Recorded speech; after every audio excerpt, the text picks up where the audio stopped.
तो भाई जैसा कि तुमको पता होगा कि कल के दिन इंडिया साउथ अफ्रीका से हार गई है, लेकिन अभी तक साला समझ में नहीं आ रहा है कि इस हार से खुश हो या फिर दुखी हो, क्योंकि कहीं ना कहीं भैया इंडिया की इस हार के बाद से 99% जो पाकिस्तान है वो बाहर हो चुकी है वर्ल्ड कप से। जब तक भैया इंडिया जो है जो आने वाले मैचेस है जिम्बाब्वे और बांग्लादेश के खिलाफ वहां पे कोई नौटंकी ना कर दे, जो कि हम उम्मीद करते हैं कि ऐसा कुछ नहीं होगा, लेकिन स्टिल भैया उनको हल्के में नहीं ले सकते हैं, बिल्कुल नहीं ले सकते हैं, क्योंकि जब 130 का भैया वहां पे जब उनका स्कोर था वहां पे पाकिस्तान को हरा दिया तो भैया कुछ भी हो सकता है। और इंग्लैंड भैया हार रखी है, बहुत सारे उलटफेर हो चुके हैं इस वर्ल्ड कप में, तो हल्के में बिल्कुल नहीं लेना, लेकिन स्टिल कहीं ना कहीं भैया जैसा मैंने कहा कि इंडिया की जो हार है वो कंट्रीब्यूट बहुत हद तक कर रही थी पाकिस्तान के वर्ल्ड कप से बाहर होने में। तो इसीलिए जैसा मैंने कहा कि एग्जैक्टली समझ में नहीं आ रहा था कि भैया इस हार से खुश होना या दुखी होना है, क्योंकि जैसी भैया विराट कोहली ने कैच छोड़ा था ना, मानो ऐसा लग रहा था कि भैया विराट कोहली ने दो बार पाकिस्तान को वर्ल्ड कप से बाहर कर दिया है। पहले भैया उस पारी को खेल के बाहर किया और उसके बाद भैया जो कैच छोड़ा लगा कि भैया ये लोग जीतना ही नहीं चाह रहे हैं। देखो सच में मैं ये नहीं कह रहा हूं कि भैया विराट कोहली जो कैच छोड़ा है वो जानबूझ के छोड़ा या फिर रोहित शर्मा जो रन आउट छोड़ा था वो जानबूझ के छोड़ा था। साफ साफ भैया देख के लग रहा था कि उन्होंने भैया पूरी कोशिश करी इस मैच को जीतने की, मतलब पूरा भैया एडी का जोर लगा दिया था। और जब मैच चल रहा था तो मैं भी पूरी शिद्दत से इंडिया को जिता रहा था, लेकिन जब रिजल्ट आ गया तो उसके बाद भैया इतना दर्द नहीं हुआ जितना असल में होता है, क्योंकि कहीं ना कहीं जैसा मैंने कहा कि इंडिया की इस हार के बावजूद भी ऐसा लग रहा था कि हम लोग जीत गए हैं। और हार के जीतने वाले को इंडिया कहते हैं, क्योंकि सबसे पहले तो इंडिया ने फर्स्ट इनिंग में बैटिंग करते हुए कुछ ऐसा खेला कि मानो बाबर आजम खुद आके उन लोगों से कह रहे हैं कि भैया हमारे लिए खेलना था, हमारे जैसा नहीं। और उसके बाद जैसा मैंने कहा कि जिस तरीके की भैया फील्डिंग हो रही थी, विराट कोहली ने कैच छोड़ दिया, मतलब विराट कोहली ने भी इतना इजी कैच छोड़ दिया, रोहित शर्मा ने इतना इजी रन आउट छोड़ दिया, तो कहीं ना कहीं ऐसा लगा कि मैच के शुरू होने से पहले पूरी जो टीम मीटिंग हुई उसमें भैया प्लेयर जो थे, जो कैप्टन थे, जो भैया कोच थे, सब यही कह रहे थे कि कुछ भी हो जाए हमें हर कोशिश करनी है इस मैच को हारने की। क्योंकि जब भैया थर्ड लास्ट ओवर अश्विन वहां पे डालने को आए थे तो भैया एक ऐसा मौका बना था फिर से अश्विन के पास जहां पे भैया वो डेविड मिलर को मैनकेट कर आउट कर सकते थे, लेकिन मैनकेट करते करते जब अश्विन ने खुद को रोका तो मानो ऐसा लगा कि अश्विन सोच रहे हैं कि वेट वेट वेट हमें तो हारना है ना। खैर वैसे जो भी कहो, भले ही इंडिया की बैटिंग ने हक रखा था, लेकिन इंडिया ने जिस तरीके की बॉलिंग करी इतने छोटे स्कोर पे, वो बॉलिंग देख के कहीं ना कहीं भैया अच्छा तो लग रहा था। क्योंकि पिछला थोड़ा सा हम हिस्ट्री में अगर चले जाएं तो जो हम हार रहे थे या फिर जो भी भैया गुड़गोबर हो रहा था वो हमारी बैटिंग की वजह से नहीं बल्कि बॉलिंग की वजह से हो रहा था, लेकिन इस बार भैया बॉलिंग ने पूरी ताकत लगा दी थी इस मैच को वापस खींचने की। अब हो सकता है कि इस मैच में भी बहुत लोग भैया इंडिया के बॉलर्स की गलती निकाल सकते हैं, लेकिन असल में मैं कहूंगा कि सब कुछ कहीं ना कहीं इंडिया ने अच्छा करा है और जो चीजें खराब हुई हैं वो हो जाती हैं, सिवाय अगर हम विराट कोहली के कैच की बात कर लें और रोहित शर्मा के रनआउट की बात कर लें, वो असल में पकड़े जाने चाहिए थे। खासकर भैया कैच तो पकड़ा ही जाना चाहिए था और रनआउट भी भाई बहुत पास से था और ऐसा भी नहीं था कि साइड एंगल बन रहा था, वो रनआउट भी होना चाहिए था और अगर वहां पे वो चीजें हो गई होती तो मैच ऐसे ही खत्म हो गया होता। इसके अलावा बहुत लोग भैया अश्विन को सुना सकते हैं, लेकिन भैया अश्विन ने पता है बहुत कमाल की बॉलिंग कराई थी, बस भैया उनको जो ओवर दिया गया वो वहां पे वो डिजर्व नहीं करते थे। और उससे पहले भाई बंदे के में कैच छोड़ दिया जाता है, जब कैच छूटता है ना तो कहीं ना कहीं भैया जो मोटिवेशन लेवल होता है वो काफी डाउन आ जाता है और सेम टाइम पे वही कैच अगर पकड़ लिया गया होता तो जो बॉलिंग का लेवल होता है ना वो 10 गुना इंक्रीज हो जाता है। उसके बावजूद ही भाई कल की पिच में कुछ नहीं था, स्पिनर के लिए घंटा कुछ नहीं था, उसके बावजूद भी अश्विन ने जिस तरीके की बॉलिंग कराई है वो कमाल थी। थोड़ा सा मुझे अफसोस हुआ था जब भैया वो थर्ड लास्ट ओवर डालने के लिए तो उन्होंने बहुत ही फुल लेंथ बॉल डाल दी थी, जिसपे भैया बहुत ही आसान था मिलर के छक्का मारना। वो पता नहीं अपनी ऑर्गेनिक जो बॉलिंग कराते हैं लेंथ वाली उस पे क्यों नहीं टिके रहे, जबकि उसके बाद जो उन्होंने 4 बॉल डाली वो बहुत ही कमाल की डाली, उस पे भैया फटके हाथ में आ रखी थी बैट्समैन की। बस वहां पे वो 2 छक्के में से अगर एक भी छक्का चला जाता, पहली बॉल ट्राई करने के चक्कर में आप छक्का पिट जाते, लेकिन उसके बाद भैया दूसरी बॉल वैसे ही डालना राउंड का विकेट आके, वो भी ओवर राउंड जो भी था दूसरी साइड से आके, तो वहां पे उन्होंने बहुत बड़ी गलती कर दी थी, इसलिए मुझे कहीं ना कहीं अफसोस हुआ था। लेकिन उसके बावजूद भाई सेकंड लास्ट ओवर में जो शामी ने बॉलिंग कराई, मतलब क्या कमाल की बॉलिंग कराई थी। एक चौका भी जो फुटा वो इतना खतरनाक चौका मारा था जो कि भैया कोई भी बॉलर पिट सकता था, लेकिन उसके बावजूद भी अगर आप पूरा मैच उठा के देखेंगे ना तो असल में शामी ऐसे इकलौते बॉलर थे जिनसे भाई असल में बैट्समैनों की फटके हाथ में आई हुई थी। मतलब भले ही अर्शदीप ने 2 विकेट चटक रखे थे और बाकी बैट्समैनों ने विकेट चटके थे और भुवनेश्वर ने भी बहुत कमाल की बॉलिंग कराई थी। भले ही उनको कल के दिन विकेट नहीं मिले, लेकिन भाई बॉलिंग एक नंबर कराई थी और वो जिस तरीके का प्रेशर शुरू में क्रिएट करते हैं ना कहीं उस प्रेशर की वजह से ही बाकी बॉलरों को विकेट मिल जाते हैं। और सच में बता रहा हूं, भुवनेश्वर कुमार बहुत आला दर्जे की बॉलिंग करा रहे हैं। असल में विकेट के फॉर्म में उनका कंट्रीब्यूशन शायद ना दिख रहा हो, लेकिन असल में उनका कंट्रीब्यूशन बहुत बड़ा जा रहा है इस वर्ल्ड कप में। पर जैसा मैंने कहा कि भैया जहां बात आती है मोहम्मद शामी की ना, तो मोहम्मद शामी ऐसे इकलौते बॉलर थे जिनको देख के ऐसा लग रहा था कि भाई ये विकेट खींच सकते हैं। इवन जहां पे वो रन आउट बचा था, उनको बीच में लाया गया था, उनके ओवर को बर्बाद किया गया था, वहां पे भी अगर रोहित शर्मा रन आउट कर देते, भाई उसको मार ही नहीं पा रहा था मिलर, चाह के भी कुछ नहीं कर पा रहा था, भाई बल्ला नहीं छुआ पा रहा था उसके पे।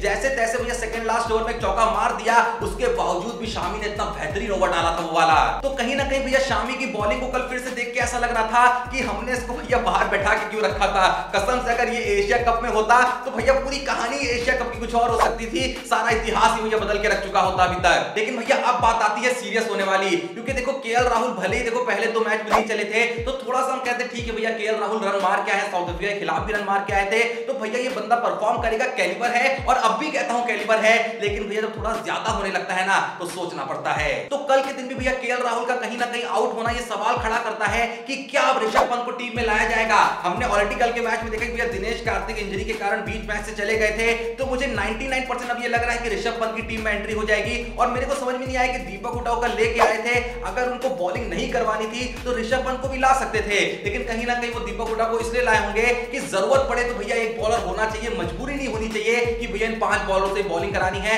जरूरत नहीं पड़ी वो अलग बात है, बाकी ये भी सोचा होगा कि ऋषभ पंत ने पास में कुछ बहुत खास नहीं किया है, तो उतना तो दीपक हुडा भी कर लेंगे। बाकी मुझे लगता है कि भैया दीपक हुडा के अक्षर पटेल ही रहते तो शायद ज्यादा बेहतर खेल सकते थे, क्योंकि दीपक हुडा पिछले 4-5 मैचों में थोड़ा सा स्ट्रगल करते हुए दिख रहे हैं। भले पहले बहुत अच्छा खेल रहे थे, और कहीं ना कहीं मुझे लग रहा है कि श्रेयस अय्यर शायद बेहतर चॉइस हो सकते थे दीपक हुडा से पहले, और दीपक हुडा बैकअप में हो सकते थे। खैर बाकी देखो इतने छोटे-छोटे मैचेस में जिन बंदों को थोड़ा-थोड़ा ही मौका मिलता है, ज्यादा जज नहीं करना चाहिए। पर जो भी कहो भाई, इतना तो मुझे लग रहा है कि आने वाले मैचेस में आपको ऋषभ पंत बहुत जल्द देखने को वाले हैं, क्योंकि एक चीज की भैया दिक्कत देखने को मिल रही, मैं नहीं कह रहा हूं ऋषभ पंत आते ही फोड़ देंगे फाड़ देंगे, हो सकता है वही फ्लॉप हो सकते हैं, लेकिन एक लेफ्ट हैंडर का होना टीम में जरूरी तो होता है, ये कहीं ना कहीं भैया देखने को तो मिल रहा है। क्योंकि देखो इससे हो क्या रहा है ना, जो बॉलर है किसी भी टीम के, मैं सिर्फ साउथ अफ्रीका बॉलर्स की बात नहीं कर रहा हूं, किसी भी टीम के उनका जो प्लान है उसमें कुछ चेंज नहीं करना होता है, फील्ड में कोई उथल पुथल नहीं बचती है, बॉलर एक ही प्लान के साथ बॉलिंग कर रहा होता है, लेकिन वहीं पे जब भैया थोड़ा सा कॉम्बिनेशन होता है ना लेफ्ट राइट का, तो बॉलर भाई कंफ्यूज होने लगता है, उसकी जो लेंथ है वो बिगड़ने लगती है, लाइन बिगड़ने लगती है, और वो चीज कहीं ना कहीं इंडिया नहीं कर पा रही है, और उस वजह से थोड़ा नुकसान हो रहा है। बाकी मेरी एक सबसे बड़ी शिकायत यही है कि भैया ओपनिंग में मतलब वो मजा नहीं आ रहा है कसम से। रोहित शर्मा भी उतने अच्छे से नहीं चल पाए, भले एक मैच में 50 मारा है, लेकिन उसमें जैसा मैंने आपको पहले भी कहा था कि बिट्स एंड पीसेस में गिरते पड़ते उन्होंने रन बनाए थे, इसलिए बहुत जरूरी है कि भैया रन कम मारो, उसकी दिक्कत की बात नहीं है, 20-25 ही मारो, मैं कह रहा हूं दोनों बंदे 20-25-30 मारो, लेकिन भाई ऐसे मारो कि लगे तुम बॉलर पे डोमिनेट कर रहे हो, बॉलर तुम पे नहीं। लेकिन भाई सेम टाइम पे ना हमको ये भी ख्याल रखना चाहिए कि जहां आपके रोहित शर्मा हो गए, जहां आपके केएल राहुल हो गए, वो शुरुआती ओवर थोड़ा स्ट्रगल करते हुए दिखते हैं, तो जिनके भी भैया इंडिया के साथ मैचेस पड़े हैं उनके भैया ने कुछ खास नहीं करा है, उनकी भी उतनी फटी रहती है जितनी इनकी फटी रहती है, इवन इनसे ज्यादा उनकी फटी रहती है। कल के मैच में उठा के देखिए, जबकि साउथ अफ्रीका के बॉलर्स तो इंडिया के स्टार्टिंग पेसर्स कंपैरिजन में बहुत धारदार बॉलिंग कराते हैं, भले ये भी अच्छी करा रहे हैं, इनकी अलग वो है, लेकिन स्टिल साउथ अफ्रीका के जो पेसर्स हैं वो बराबर तो है इंडिया के, इवन बेहतर भी होंगे बहुत केसेस में, तो उनसे अगर भैया इनकी फट रही है और साउथ अफ्रीका वालों की इंडिया की भैया बॉलर से फट रही है,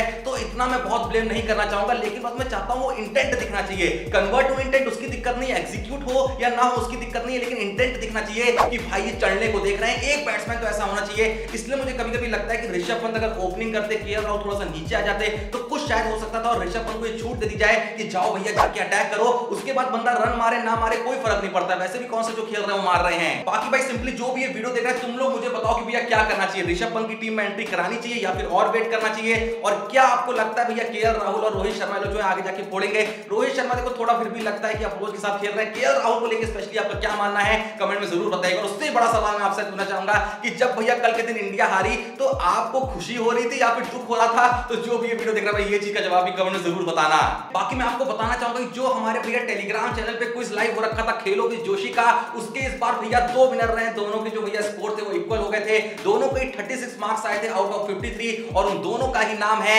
सृजन गुप्ता और अनुराग अहिराव। इन दोनों को ही भैया कल के दिन ही कांटेक्ट करके हमने प्राइजेस इनके पास पहुंचा दिए, जो भी इन्होंने प्राइजेस चुने थे। मैं वैसे आपको बता देता हूं, एक ने भैया मील ऑर्डर करवाया था अपने लिए, जो भैया आज के दिन उन तक पहुंच जाएगा, और दूसरा जो थे उन्होंने भैया अपने लिए कैश प्राइज कहा था कि भैया हमें चाहिए, तो उनको हमने कैश प्राइज रात में डिलीवर कर दिया था। इसलिए मैं कहता हूं भैया फ्री क्विज है तो भैया किस चीज का वेट करो, लिंक डिस्क्रिप्शन मौजूद है टेलीग्राम चैनल का, आने वाले मैच के कुछ भी जल्दी लाइव हो जाएंगे। वहां पे भैया जिसने भरा था कोर्सेज